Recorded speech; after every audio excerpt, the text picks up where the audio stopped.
Hi guys, welcome back. The one-shot sample you just listened to, what if I told you it is fully processed and designed specifically for the type of track I am working on, and I did all by myself without paying anyone? Check this out. Imagine having a sound designer that understands exactly what your track needs, whereby saving you the hassle or the struggle you encounter each time you are sound selecting, trying to match the right sample that will suit the track you're working on, and also trying to choose the sample that sits well to the key of the track you're working on. Now, these two I'm about to show you makes it a lot easier. In this video, I'm going to show you exactly how to use Suno Studio 2.0 to create a custom sample pack with AI, generating processed one-shot samples that are designed to match the genre, feel, and key of the track you are working on. So guys, let's check it out. Alright, what I have here is a rough sketch of the inspirational idea I have, and as you can see, a chord progression, a sample vocal to guide it, and the groove, which is the drums. The challenge I am facing right now is not having a sample pack on the system I am using. For that reason, I have to create mine. And all you need to do to get this done without paying anybody is by giving just a few instructions, and within minutes, your fully processed sample pack is ready. Now, let me play a little section of the drums so that you hear what I already have.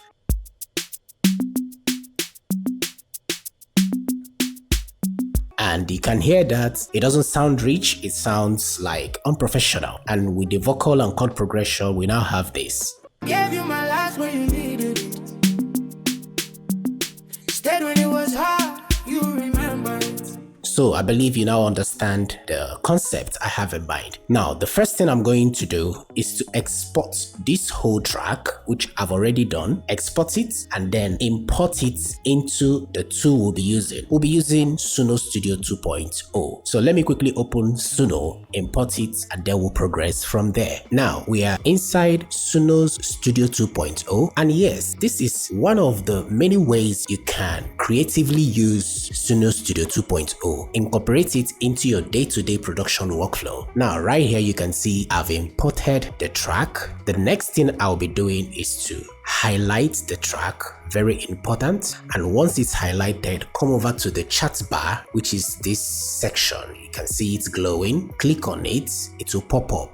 One of the ways you will know that the track is selected is that same track, you will see it armed inside the chat bar. Now, this is where the magic happens. I'll be dropping an instruction telling it exactly what I want. I'll tell it to analyze the track, which is this one right here, understand the type of track it is, and then I will further tell it to generate fully processed one-shot sample that matches this type of track, this type of genre, this type of feel. But one thing I observed while testing out this thing is sometimes it gives you suggestion that doesn't really match with the concept you have in mind. For example, this track is supposed to be an Afro Juju kind of feel, but I noticed it was suggesting things like R&B, soul, and stuffs like that. Obviously because of the samples I used, because if you listen, you can hear SD snare, you can hear all this West Coast type of kick and samples, so maybe that's the reason. I will further tell it to also suggest to me samples that it feels that should exist in this type of production. Now, because of that confusion where it will suggest the R&B type of genre, it is important to boldly spell it out, telling it the type of concept you have in mind, the type of genre you're working on, so that it locks in with the AI while generating. But to avoid this, it's important to use samples that are close to the genre you have. Okay, then after that, I will now further explain it to give me detailed processing workflow, which is the processing chain used. I find it to be very important. So at this point, I will drop on the chat bar the instructions. Now, once it is done, then I proceed. So as you can see, it has started creating it, so give it time. And while it's processing, I also explained to it to place each generated one-shot sample on individual audio channel. But don't worry, I'll be leaving this instruction in the comments below if you're interested. And also I'll be giving out this generated sample, so if you want to have it, just say awesome in the comments below and I'll paste the link directly to you to get it.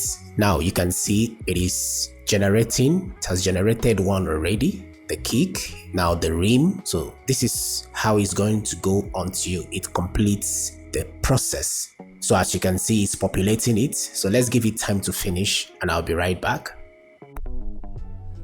Alright, you can see it is done, and right here are all the samples, one-shot samples it generated. Another interesting thing is it provides two different options, which I'll be keeping the two. So to do that, I will duplicate each channel, right click on this channel, duplicate, then on the duplicated track, I'll click on this arrow to switch it.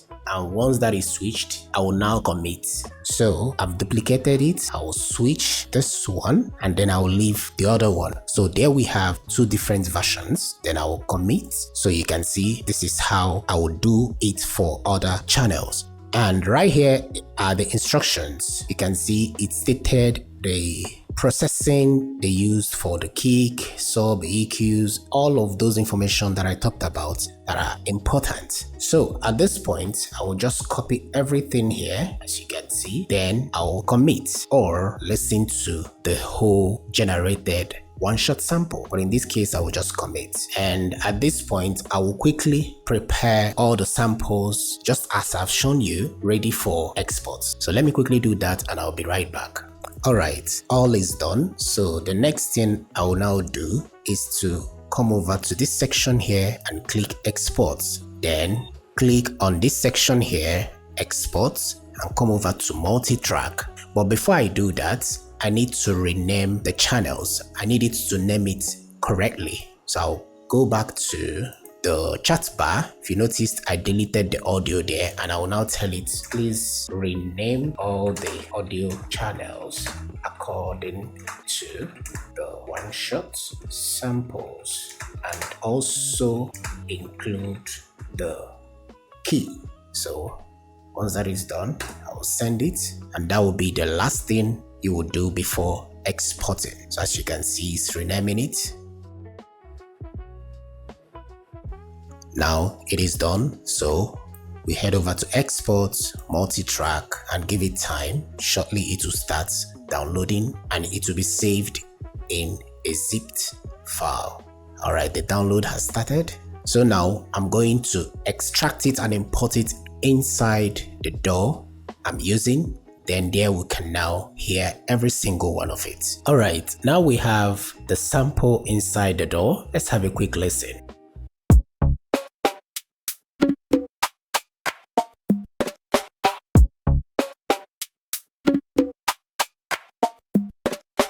So you can see it sounds very cool. And like I said, if you're interested to have it, just comment below awesome and I will share the link directly to you. So if you've ever wondered how to create a custom sample pack with AI, or how to generate one-shot samples that actually fit the track you are producing, Suno Studio 2.0 gives you an interesting workflow to experiment with. You take an existing production, use it as a reference, and generate customized sounds around the music you are already making.